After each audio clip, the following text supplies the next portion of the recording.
Hello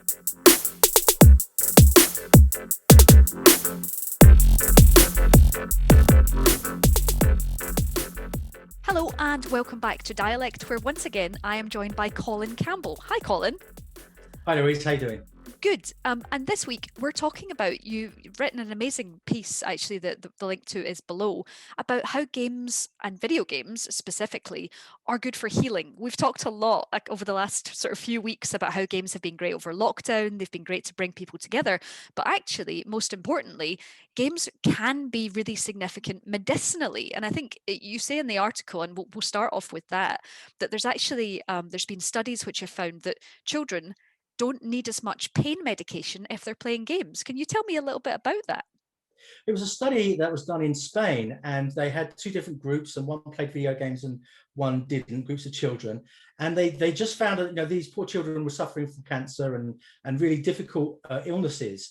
And they found that the group of children who were playing video games, just as part of their sort of like entertainment routine and just a way to kind of get their minds off their problems, they were using far less, or sort of 40% less of the painkillers that they were administrating, and they were less likely to say, can I have some more painkillers, please? So what the researchers took from that is that the games were taking the kids' minds off their problems and their actual physical pain to such an extent that they actually saw a difference in the amount of morphine that they were administering. And I think that anybody who plays video games, as a way to divert yourself from your troubles, will recognize some of that. I mean, I certainly do that. If I'm feeling a bit low, I'll just escape into a video game, and that will help me mentally. And I think that it's interesting to see that process is also physical, to the extent that it is actually relieving pain. I think what's really interesting as well is that over the years, I've kind of dabbled in a little bit of finding out about the kind of medical links, to the point where I think there was a study done where, after being in a severe car accident and in severe incidents, people were given Tetris, so that to avoid PTSD. They were actually put, it was like, play Tetris and see about organizing your thoughts and sort of bringing your brain into a sort of order. So I've seen that done as a study. But what I also found really interesting in the article was that you were talking about how people are now not just saying, here, have this game, but developers are designing specific games which have links to heart rates and things to bring in focus. What did you find out there? Well, there's one game where they have children who have behavioral problems and who are prone to temper tantrums and sulking and all the sort of things that children do, but sort of turned up to the maximum. They've had problems at home, for example. And what they've done is they've tried to teach these children how to control their emotions. And they've done it through the sort of the conduit of a video game, so that while they're playing the game and while they're dealing with, say, at a particularly difficult level, they're also kind of be learning about their emotions, their heartbeats, and perhaps if they start yelling because they can't get past that particular level.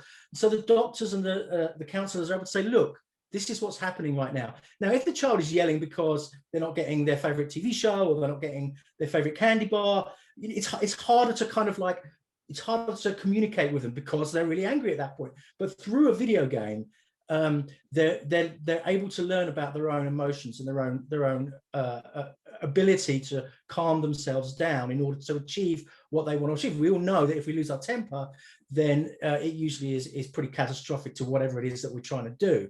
And I think for children to learn that, because children, the language that they speak is video games. And I think that even those of us who've been playing for video games for decades, perhaps don't understand just quite how clued into games young kids are these days. And it reminds me of when I was young, I had poor eyesight, and I remember going to the Luton and Dunstable Hospital, and they had a little thing for my eyes, a little game that I used to play, and it was very simple. This was the 1970s, but I loved it. And of course, at the same time, the doctors were learning what's wrong with my eyes, and it's that same sort of thing.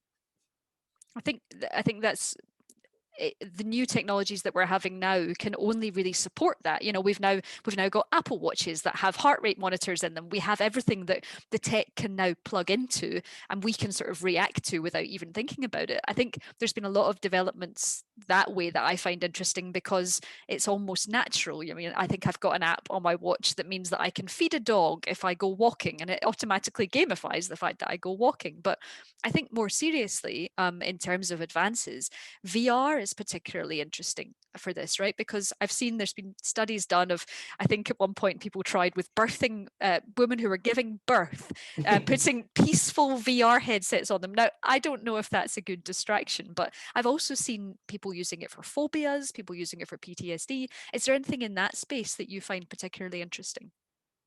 Yes, I mean, there's one where people who've suffered from burns are put into this kind of cold place, where where there are penguins and ice flows and things like that, and so that they get a sense of coolness, which helps them cope with the fact that they have burns. And I also think that as somebody who is terribly afraid of heights, when I play in VR and that I'm standing on the edge of a ledge or whatever, and it's quite a common trick in VR to do that, I'm like, wow, this is actually making me feel more confident about going more than 3 steps up a ladder, for example. And I think that that's true, that if it's done carefully and well with lots of feedbacks, you could get over your fear of clowns or spiders or whatever. Yeah, I think there's definitely been, I think they've discussed the fact that you're in a safe space. So you're dealing with all of these things in a very safe space where you can then take your headset off. And I think that's quite a reassuring thing that way. One of the other games that you were talking about wasn't necessarily a game for sort of medical purposes, but it was a game that involved the emotions around an eating disorder. Now, I've seen there's That Dragon Cancer, which I've played through and which was very emotionally involving. But this one in particular was about anorexia. Was that right? That's right. It's called Guilt Free. And what I liked about this was the quote from the developer. And she said, I just want people, I want to save someone's life. I want people to feel better about their problems. And I thought to myself, if you're somebody who is suffering from an eating disorder and you play a game like this, where they say that the most important thing when you're suffering from an addiction or a problem is to really clue yourself into the fact that you're not the only one, that everything that's inside your head is something that somebody is or has felt before. And once you get over that kind of I'm super special and I'm the only one thing, once you get over that barrier, that's the path towards healing. And I think that when you've got game developers who understand specific situations like this, like a child dying of cancer, for example, you can really feel it's a good way to empathize and to feel that you're not alone. And also it's a good way for people who perhaps don't suffer from those particular problems to empathize with them as well, and to see, well, you know what, this is actually what that awful situation is like for people. I think it's really important that people see games as something that's not just Mario or not just racing or not just COD. And I really hope that the games like that can actually change things. And I suppose we'll only see in the future that they will. I mean, I imagine there will be lots going on, but I think we're kind of out of time for this. I could probably talk about this forever. So where can people find more of your work, Colin? Just Google How Games Are Changing the World, and it's a daily newsletter that talks about all this sort of stuff. Perfect. Well, I've been Louise Blain. That's been Colin. Thank you for watching.